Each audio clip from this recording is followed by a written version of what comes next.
நான் உங்களுக்கு காணப்படுவேன். நான் உங்களுக்கு காணப்படுவேன்.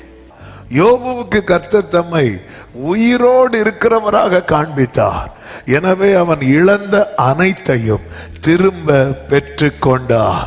கர்த்தருக்கு தெரியும் நமக்கு தேவன் தம்மை எப்படி காண்பிக்க வேண்டும் என்பதை அவர் அறிவார்.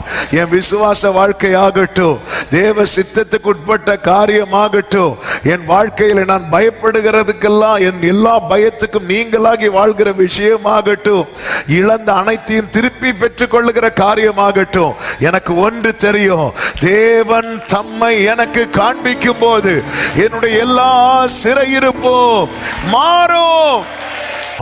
உங்களை பார்க்கணும். ஆமென். ஆண்டவர், விசுவாசத்தில் நான் தொய்யும் போது நான் உங்களை சர்வ வல்லவரா பார்க்க விரும்புறேன்.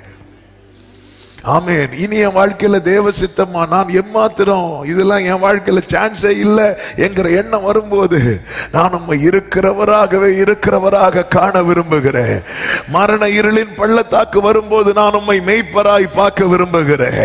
ஆமென். ஒவ்வொரு சூழ்நிலையில தேவன் தம்மை தம்முடையவர்களுக்கு எப்படி காண்பிக்க வேண்டுமோ அப்படி காண்பித்ததுனால அவங்க எல்லாரும் ஜெயித்து எபிரேயர் 11 இடம் பெற்றார்கள். அந்த வரிசையில இடம்பெற அழைக்கப்பட்ட தேவ பிள்ளைகள் தான் நாம. கர்த்தர் நமக்கு தருகிற வாக்கு சத்தம் தான், நான் உனக்கு காணப்படுவேன்.